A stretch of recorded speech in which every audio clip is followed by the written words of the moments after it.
시청자 여러분, 경기도 남양주시 갑을병이 있는데 갑에 왔습니다. 갑에.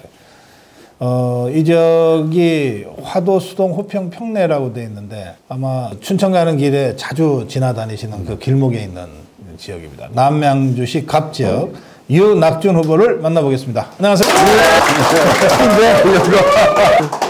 기분 좋으세요? 예, 좋습니다. 처음인데요, 이런 거.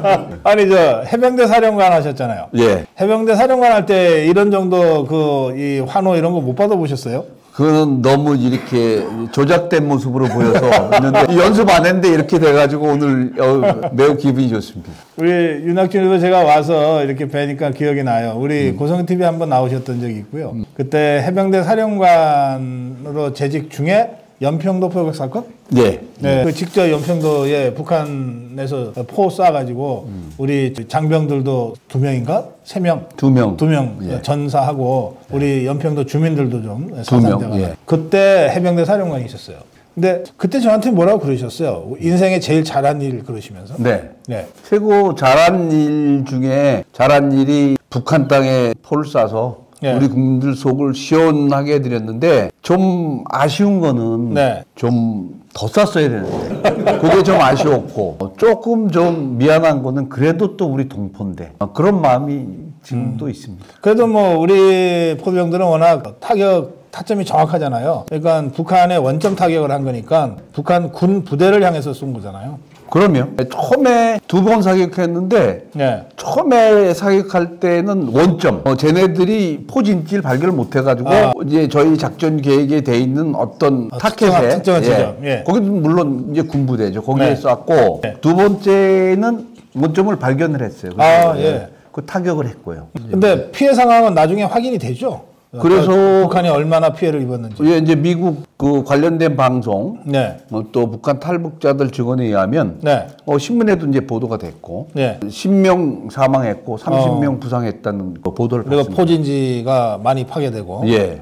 근데 그때 우리 군이 이제 즉각 대응을 하는 게 우리 원칙이잖아요. 수칙인데 그래도 누군가 쏴 하고 명령을 해야 되잖아요. 네. 그거 사령관이 합니까? 그 K9에 대한 네. 사실은 이제 그게 위임된 권한이죠. 네. 그렇게 각 작전사령관한테 K9이 돼 있어요. 그래서 제가 사격 명령권을 갖고 있었습니다. 아, 그렇구나. 이게 무기마다 그게 네. 명령권자가 좀 다른가 보다. 그렇죠. 이제 저기 소화기는 전방에 있는 소대장들도 즉각 사격할 수 있도록 돼 있고. 그 다음에 뭐 좀 4.2인치 같으면 누구 연대급에서. 그렇게 알아서. 그런데 K9 자주포는 굉장히 강한 화력이기 때문에. 그럼요. 그거는 이제 사령관이 발표 명령을 내릴 수 있다. 예. K9 자주포라고 우리가 흔히 얘기하는데 그게 장갑차처럼 생겼나요? 그러면 예. 똑같이 생겼죠. 포신만 다를 뿐이지. 그리고 이제 이게 다 옛날에 포하고 달려서 다 이제 자동으로 이루어지니까 재원을 집어넣으면 거기에 딱 계속 포가 알아서 돌아가고. 안에 컴퓨터로 이렇게 하는구나. 우리 영화에 보면 막 포탄 갖고 많이 이렇게 돌리잖아. 그런 거 아니구나. 그런 포들이 다 이제 벌써 이제 끝났고 지금은 이제 최근 나온 뉴스로는 그 사거리가 40km인데 60km로 이제 늘렸어요. 사거리가 늘렸구나. 포탄을 개발해서 장약을 더. 네, 그래서 아주 그나마 다행입니다. 그게 지금 K9 자주포가 뭐 전 세계적으로 아주 가성비가 뛰어난 무기로 계속 수출이 되고 있더라고요. 그러니까요. 폴란드 같은데 어마어마하게. 그 K9 자주포는 그 무기 자체가 사령관이 발포할 수 있는데 그때 해병대 사령관으로서 K9 자주포로 북한에 원점 타격하라. 이렇게 명령을 내렸던 것, 이것이 일생에 제일 잘한 일 중에 하나다. 이렇게 그냥 겉으로 이렇게 보면 그런 무골처럼 안 보이시거든요. 그런 소리 많이 듣습니다. 원래 군에 계실 때도 그러셨어요? 그래서 제가 생각하는 리더십은 그 우리가 이제 군인 특히 뭐 해병대 그러면 무조건 조지고 막 험악하게 생기고 그래야 된다고 생각하는데 제가 생각하는 리더십은 저기 수색대님 잠깐 일어나 보세요. 저 해병대 수색대 출신이거든. 그냥 저렇게 생기는 거야. 근데 이제 요즘은 리더십이 그 정말 부드러운 리더십이 훨씬 더 호응을 받습니다. 밑사람들은 대화도 하고 싶고 그런데 저는 태생적으로 그렇게 뻣뻣하게 태어나진 않아서 그래서 실무에 있을 때는 사실은 가끔 지적도 받았죠. 애들은 잘해줘. 그렇다고 뭐 훈련을 안 시키고 그런 건 아니고 이제 이렇게 내부생활 할 때 애들 농담도 하고 같이 이제 뭐 예를 들어 술 먹을 때 그 부하들 안주도 하나 싸주고 기본 친구 싸주는데 그러면 너 때문에 애들이 기합 빠졌다 막 이런 소리 많이 들었어요. 군기가 빠진다? 예. 그런 소리 듣기는 들었어요. 그러나 외유 내강형에 정말 중요할 때는 결단을 내리는 그런 리더십이다. 이런 말씀이십니다. 그럼 그렇고 왜 저기 전두환 대통령 그 특전사령관 시절에 그 점프라 그러죠. 이렇게 지금 낙하산 메고 뛰어내리는 거 있잖아요. 그거를 사령관이라도 한다는 거예요. 그것도 몇십 회 이상 그 직접 한다고 그러더라고요. 그런 회고도 있던데 해병대 사령관도 그러면 저 해병대라고 똑같이 바다 수영 5km 뭐 이런 걸 합니까? 그거는 잘못된 거죠. 아니 그거를 사령관이 그 짓을 왜 하고 있습니까? 혹시 지금 전두환 대통령을 지금 디스하시는? 아니 디스하는 게 아니고 사실 팩트를 말씀드리는 건데 저희는 이제 부대 특성상 김포에 있는 사단은 전방을 지키고 포항에 있는 사단은 연대 구성이 어떻게 됐냐면 상계대 1계대대는 유경, 1계대대는 공수, 1계대대는 저기 IBS 해상, 그렇게 3개 연대가 그렇게 조직이 돼 있어요. 그래서 편조를 예를 들어서 IBS 1개 연대가 나가야 된다. 지금 여단 구성이지만 그러면 그 3계대들 끌고 나오면 되는 거고 공수를 짬뿌로 해야 된다. 그러면 각 2대대 딱 끌고 나가서 공수 여단이 되는 거고. 그런데 그거는 이제 지휘관이 취임하고 그럴 때 한번 기념으로 뛰는 거지. 그 실제로 필요한 알겠어요. 그럼 사령관 취임할 때 기념으로 바다수영 했어요? 그거 안 했습니다. 아니 그게 전체라고 생각하지만 그게 전체가 아니에요. 근데 아니 그 말씀 맞아요. 네네네. 아니 오늘 팩트만 얘기하지 거짓말 얘기 금방 우리 해병대 출신들이 금방 뒤져요 이거. 그래서 제 가진 생각은 어떤 때는 장군 지휘관들이 가가지고 그런 고공 낙하하고 이제 그러는데 저는 그런 거 보면 질타했어요. 그러면 안 된다. 네가 우리가 공수 낙하를 하는 건 그 대대장 하고. 연대장까지는 할 수 있다. 그 이상은 하는 건 아니다. 그렇지. 연대장까지는 장병들하고 같이 굴러야 되니까 때로는. 그러나 이제 별을 달고 지휘관이 되면 하는 일이 다르다. 그 말씀이고. 그러면 아니 왜 후보님도 오니까는 이 위관장교, 연관장교 일대가 있었을 거 아니에요. 그럼요. 그럼 그때는 했어요? 그럼 했죠. 당연히 하죠. 그거 안 하고는 버틸 방법이 없어요. 그거 안 하고 진급이 안 되고. 그럼요. 그것도 수당도 받아야 돼요. 그러나 사령관이 되면 하는 일이 다르다. 그건 맞아요. 대통령이 과장하는 일을 하고 있으면 안 되죠. 그럼요.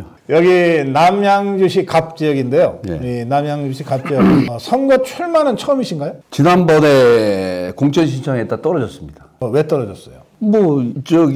그때 제가 당협위원장했는데 그때 여론조사에서 뒤졌겠죠. 왜 꼭 남의 얘기하듯이 하세요? 아니 그러니까 그래서 했고 사실 요번에도 이제 처음서부터 시작했을 마음이 아니고 제가 저번 대선할 때 우리 패류나 중에 패류나 이재명이 대통령 되면 나라를 떠나든지 아니면 어디 무인도로 가든지 해야지 어떻게 살겠습니까? 그래서 안 되겠다. 내가 나서서 노력을 엄청 했어요. 우리 그때 이제 그 전에 제가 해병대 전회 총재했는데 사실 전회 총재 해병대 전회 명단 확보된 거 다 넘겼습니다. 그 외에 어떤 종교단체의 것도 제가 다 넘겼습니다. 그래서 직접 내가 그 일선에 나서 하진 않았지만 그런 역할을 하면서 하다 연결되다 보니까 지금 윤석열 정부가 일을 할 수 있으려면 뭔가 지원 세력이 있어야겠다. 지금같이 여소야대 돼가지고 는 아무것도 못하고 매일 밀리고 매일 거부하고 하면 거부하고 이거는 안 된다. 그래서 지금 저는 윤석열 대통령께서 하시는 게 정책이 좋다고 생각합니다. 원전도 그렇고 연금, 노조 그런 것들 다 전교조 이런 거 괜찮다고 생각합니다. 그래서 남은 3년 동안 그걸 할 수 있도록 이제 적극 지원을 해야죠. 깡다구로 지원해 줘야 됩니다. 그거 어물쩡 지원하면 또 못합니다. 그래서 요번에 정말 한석이라도 더 확보하는데 기여하려고 제가 요번에 마음 그러니까 지난번에 출마할 때는 경선에서 떨어졌기 때문에 본선은 나가지도 못하셨고 그랬습니다. 이 남양주시가 그동안 더불어민주당 쪽이 어쨌든 독식을 했어요. 지난 선거 때. 그래서 남양주를 다 우리 자유파 입장에서는 무지무지 중요한데 경기도 북부 지역에 한 도시에 3명 뽑는 데가 여기밖에 없잖아요. 무지무지 중요한데 우리가 너무 불리한 지역이야. 이런 그런 선입견을 갖고 있거든요. 실제로 뛰어보시니까 어때요? 지금은 상황이 많이 바뀌었습니다. 그래서 주민들의 여론도 많이 바뀌었고 실제로. 그래서 요번에 다른 지역은 제가 정확히 말씀드리긴 그렇고 남양주 갑에서는 제가 1대1로 붙어도 이길 수 있고 혹시 조홍천이가 다른 당으로 나와서 2대1로 붙어도 더 쉽게 이길 수 있을 것 같습니다. 그래서 정말 중요합니다. 세 석 중에 최소한 한 석 이상은 하지 않으면 절대 필요한 의석수를 확보할 수 없습니다. 제가 지금 병의 조광한 후보도 여기는 걱정하지 마세요. 근데 갑이 좀 그래요. 그러시던데 갑을 꼭 이겨야 되는데 그러시던데. 근데 지금 우리 후보님은 여기는 걱정 안 한다. 여기 말고 한 군데 더 얘기해야 된다. 그렇습니다. 조광한이 걱정되세요? 아니 걱정은 안 됐는데 열심히 하고 있더라고요. 또 워낙 능력이 특출하니까 그때까지 충분히 뛰어넘을 거라고 봅니다. 아까 우리 윤학준 후보가 이재명이 얘기하면서 폐륜적인이라고 2번이나 말씀하셨어요. 그렇게 폐륜적입니까? 이낙연이가? 이재명이가? 아까 유튜버 아미고 계신 우리 여성분하고 잠깐 기다리면 얘기를 했는데 그분이 먼저 말씀하시더라고요. 저도 출마에 맨 처음에 있는 게 다른 건 제가 차지하고라 또. 아니 자기 형수한테 그렇게 쌍욕을 하는 사람이 어떻게 우리 5천만 대한민국 이 잘 산 대한민국 대표가 된단 말이에요. 그거는 절대 안 됩니다. 알겠습니다.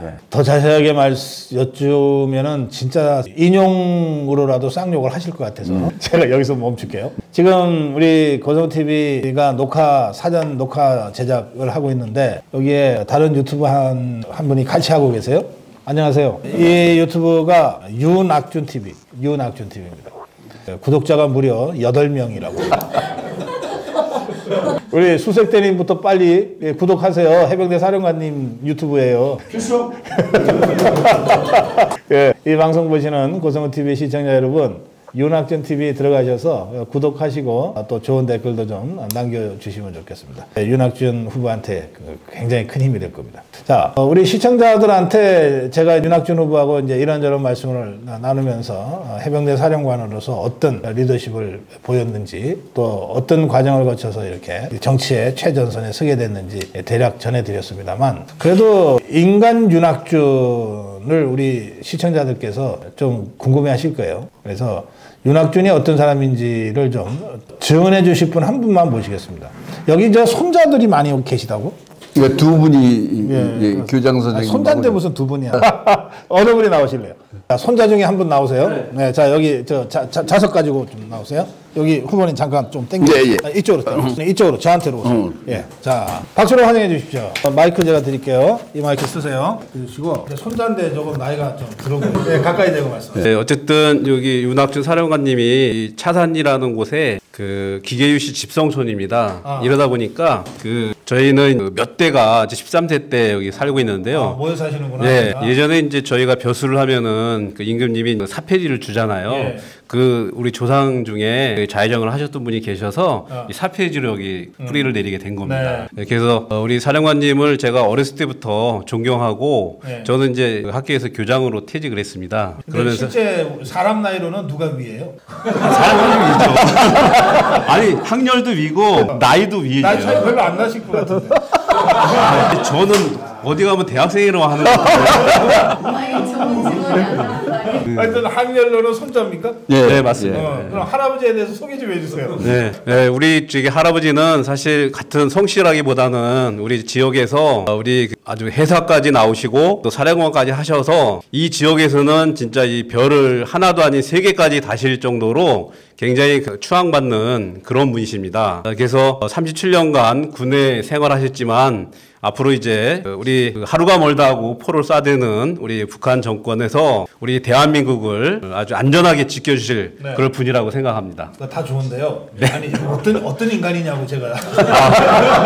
인간적으로는 사실 저희가 좀 어렵잖아요. 할아버지 밑에서 손자가 어떻게 얘기하겠습니까? 네, 그렇지만 아까 말씀하신 대로 그 어떤 그 사령관을 하시면서도 리더십에 있어서는 그 서번트 리더십이라고 그래서 이렇게 그 병사들의 그 어려움을 이렇게 같이 보듬어주고 이렇게 하는.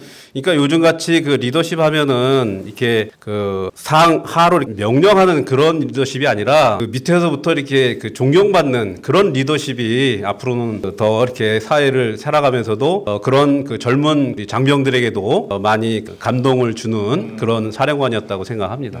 스스로 자신을 낮추고. 네, 그렇죠. 서번트 리더십. 네. 서번트 리더십 마음에 드세요? 네. 제가 아니 지 사단장하고 사령관 할 때도 예. 그 지휘 방침 중에 리더십에 대한 것은 인간적인 리더십이었어요. 예. 그래서 그거를 이제 봉방침 얘기할 때 나는 한 명의 부하의 목숨이 더 중요하다. 100명의 간첩을 잡는 것도 중요하지만 난 한 명의 부하가 안 다치고 또 안 죽고 그러기를 난 간절히 바란다. 네. 아주 간절하게 취임할 때 그런 네. 얘기들을 했습니다. 그 해군은 되게 배 타고 나가잖아요. 네. 그러면 사실 배 타는 순간 수십 명, 수백 명 장병들의 목숨이 그 함장 손에 딱 달려 있잖아요. 그렇죠. 예. 어떤 경우에도 그죠. 예. 그러니까 한 명의 부하의 생명이 중요하다. 네. 알겠습니다. 하신 말씀이 더 있으세요? 아니요. 고맙습니다. 예. 네. 우리 교장 선생님 손자가 아주 압축적으로 서번트 리더십이라는 전문 용어로 쓰시면서 설명을 해주셔가지고 수학 선생님인데 영어도 잘하네. 이해가 확 됐습니다. 이 지역은 윤학준 후보가 꼭 이겨야 될 이유가 있습니다. 이 지역의 현역 국회의원은 조응천이라는 자입니다. 이 자가 아주 박근혜 대통령 밑에서 비서관을 했던 자인데 그것도 민정수석실에서 이 자가 보기 좋게 박근혜 대통령을 배신하고 저쪽으로 갔어요. 배신자를 응징해야 됩니다. 그 다음에 이 자가 지금 어쨌든 탈당을 해서 나가 있어요. 무슨 당 이름으로 들고 들어올지 모르겠는데 그러니까 더불어민주당에는 또 자리가 비었잖아요. 여기에 최민희라고 하는 자가 또 공천받겠다고 설치고 다닙니다. 최민희. 진짜 싸가지지. 예. 아니 후보님 네. 여기 남양주는 그런 싸가지들이 있어요. 저쪽에 가니까 김용민인가 하는 싸가지가 있고 여기 또 최민희가 있고 조응천이가 있고 왜 그래요 이 동네? 이게 예. 잘못의 뿌리는 예. 그 보수에서 잘못을 했습니다. 우리가 잘못해서 예. 이길 수 있는 선거를 졌습니다. 우리가 뭐 여기 우리 후배들도 많지만 정말 이건 이긴 선거다 하는 거를 두 번을 졌어요. 두 번을 졌어요. 그래서 그 지금 제가 이제 믿고 있는 것은 이제 뭐 시스템 공천 확실하게 하겠다, 잘하겠다. 네. 그걸 저는 100% 믿습니다. 그래서 네. 공천 똑바로 하면 이길 수 있습니다.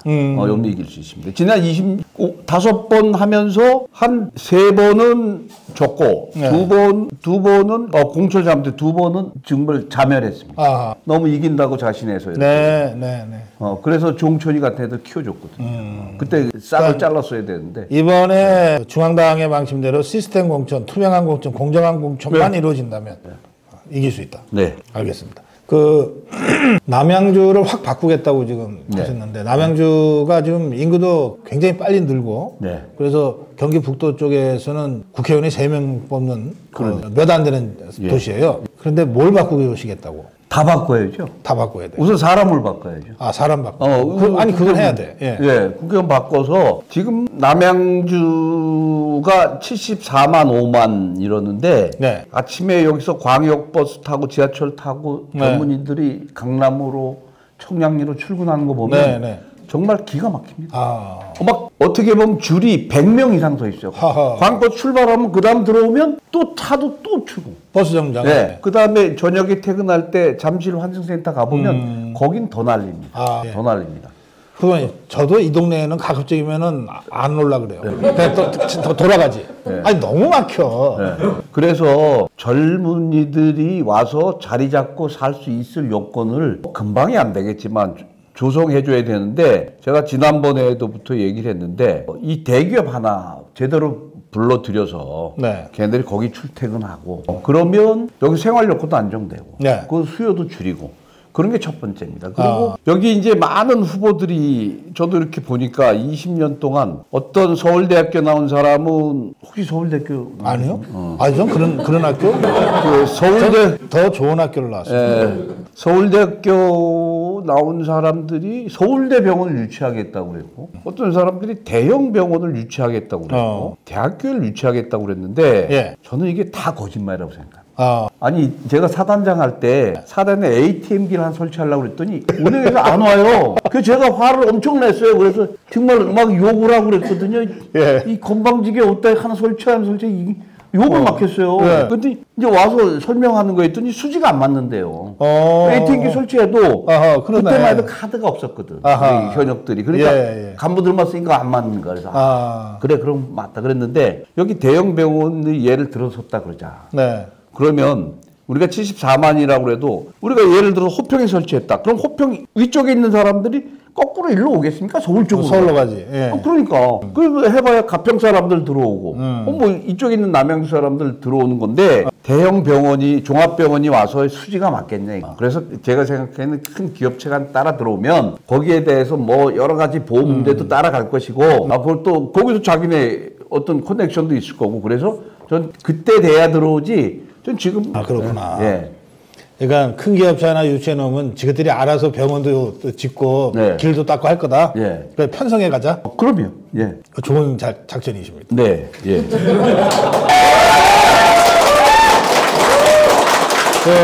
새가 약할 때는 기대기 전법이 제일 좋거든. 그리고 말씀을 우리 윤학준 후보처럼 솔직하게 안 하셔서 그렇지 다른 후보들도 뭐 대기업 유치한다는 얘기 많이 하잖아요. 그거 다 편성하고 기대서 가겠다 이거예요. 지역 발전은. 근데 저는 대기업에 대해서 이게 허구가 아니고 제가 갖고 있던 생각인데 제가 제대하고 어떤 뭐 대기업에서 고문을 한 4년 했어요. 그래서 정치한다고 내려갈 때 그 회장님한테 지금 주변에 많잖아요.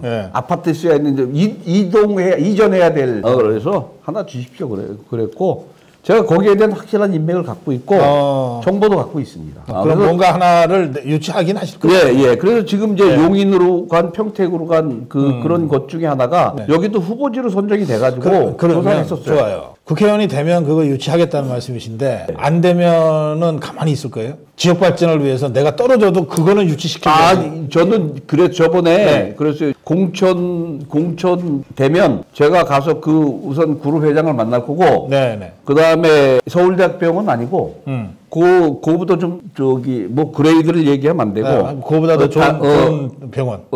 좋은 병원은 아니고요. 그냥 그 비싼 수준의 병원에 누가 연결을 한다고 해서 제가 한번 가서 정말 어느 정도 돼야지 당신네들 여기 올 수 있느냐. 그리고 제가 그 선거하기 전에 타진을 한번 하려고 그래요. 아니 병원이 어디가 좋은지는 뭐 전문가들 평가는 평가되고 있고 제 감각으로는 서울대병원보다는 세브란스가 더 좋고 세브란스보다는 고대병원이 더 좋던데. 고대 나오셨는 걸로 제가 알고 있어요. 그러면 저번엔 누가 H대 그쪽 병원을 연결시켜 준다고 그랬는데 한양대 병원? K대 병원을 한번 연결시켜 주십시오. 그러면 제가 직접 연결해서 제가 공중분당 가서 올라가서 관계자들 만나서 내가 어떤 조건을 갖춰야지. 알겠습니다. 어떤 조건을 갖춰야 되겠냐. 일단 공천부터 받고 저한테 연락하세요. 알겠습니다. 자, 지역 발전에 대해서 여러 가지 뭐 멋있는 그림을 그릴 수는 있지만 딱 현실적으로 가능한 거 그리고 진짜 중요한 거 이 두 가지 말씀하셨어요. 교통 문제하고 대기업 유치. 국회 가시면 뭐 하실 거예요?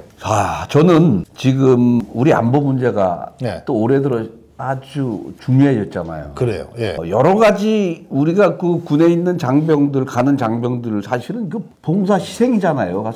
걔들 얼마나 힘들어해요. 그래서 그 사람들에게 그 보상을 해주도록 해줘야 됩니다. 그래야 군에 들어오고 지금 뭐 돈도 많이 이제 올려줬지만 그것도 좋은 사기 양형 대책입니다. 근데 이제 군을 지키기 위해서는 요새 우리 국회의원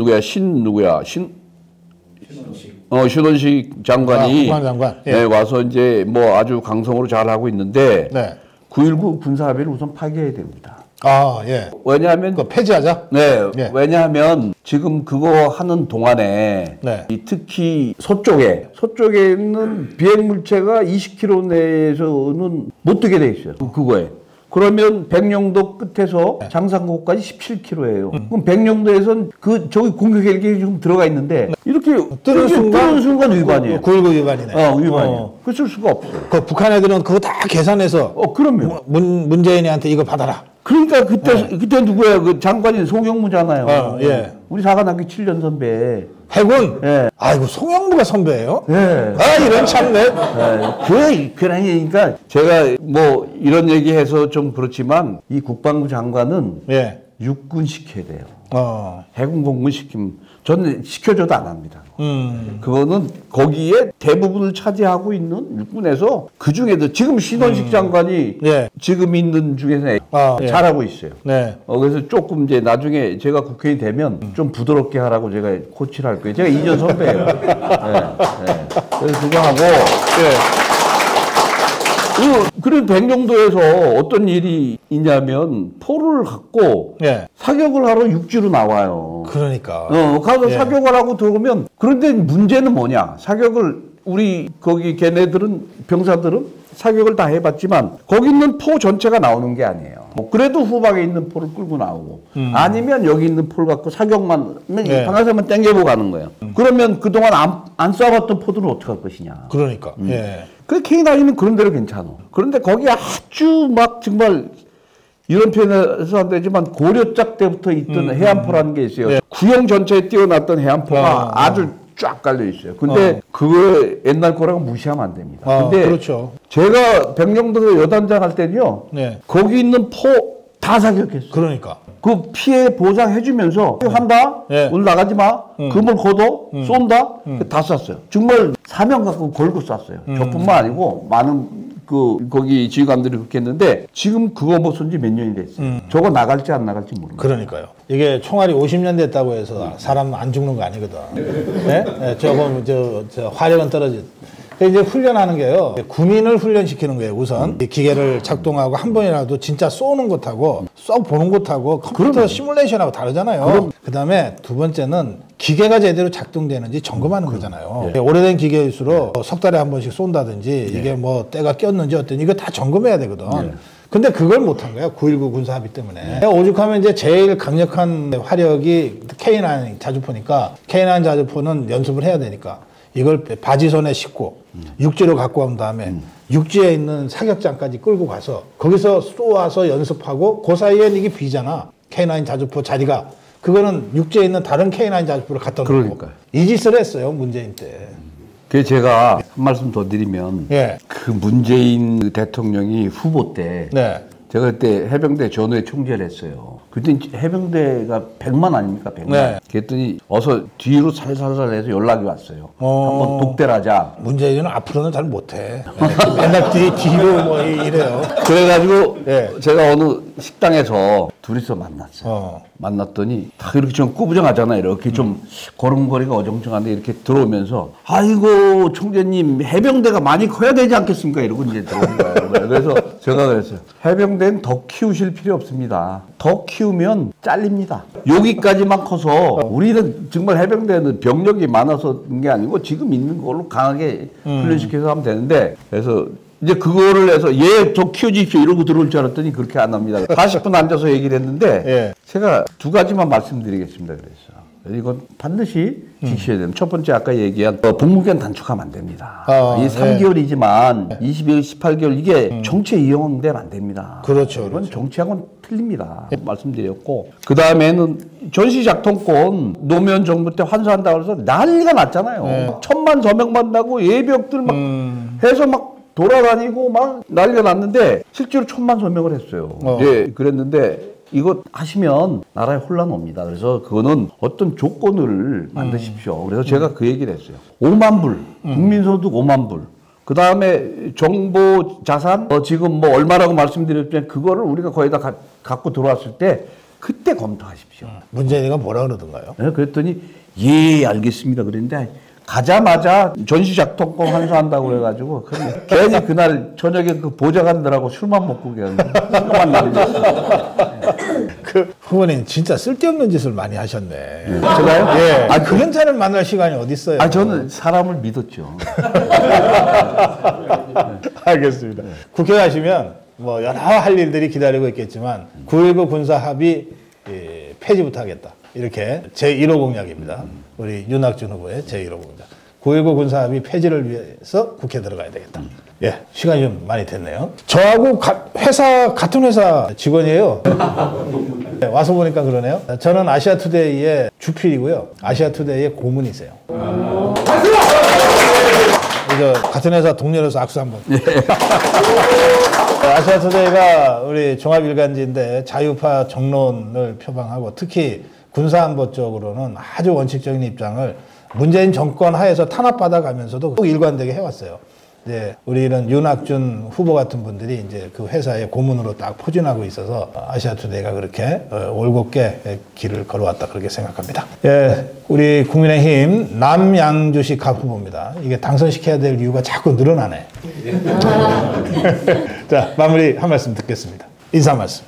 네, 오늘 이렇게 멀리까지 와주셔서 감사합니다. 처음에 소대에 말씀드렸지만 지금 요번 총선은 국가의 운명을 정말 좌우할 수 있습니다. 그래서 최소 우리가 확보해야 된 선이 제가 정치적으로 얼마라고 확보는 얘기할 수 없지만 잘못하면 아주 혼란스러운 상황이 옵니다. 저도 요번에 정말 우리 여기 후배들 참모들하고 함께 밤새서 하루에 요새 제가 걷는 건 3만 보, 공천후에는 5만 부로 올리랑 어떤 선배님의 조에서 5만 부로 열심히 걷고 해서 꼭 이겨서 우리나라가 좀 더 안정되게 살 수 있도록 이렇게 하겠습니다. 오늘 먼 길 와주셔서 감사합니다. 고맙습니다. 네.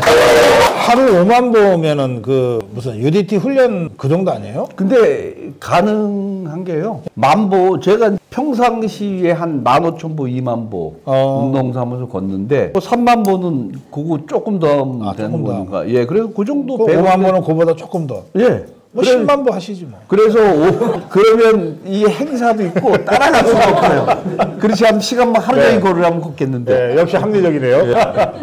네, 남양주시였습니다. 남양주시 갑 지역의 윤학준 후보를 여러분들 기억하시고 마음을 모아주시기 바랍니다. 우리 고성호TV 시청자 여러분, 여기 윤학준 TV도 있습니다. 구독자 무려 8명. 이게 지금 녹화기 때문에 아직 있는 줄 모르시니까 이게 방송이 되면 이제 구독자가 한 10명, 11명까지는 늘 거라고 저는 확실합니다. 예, 윤학준 후보와 함께 했습니다. 박수로 마무리할게요. 고맙습니다. 감사합니다.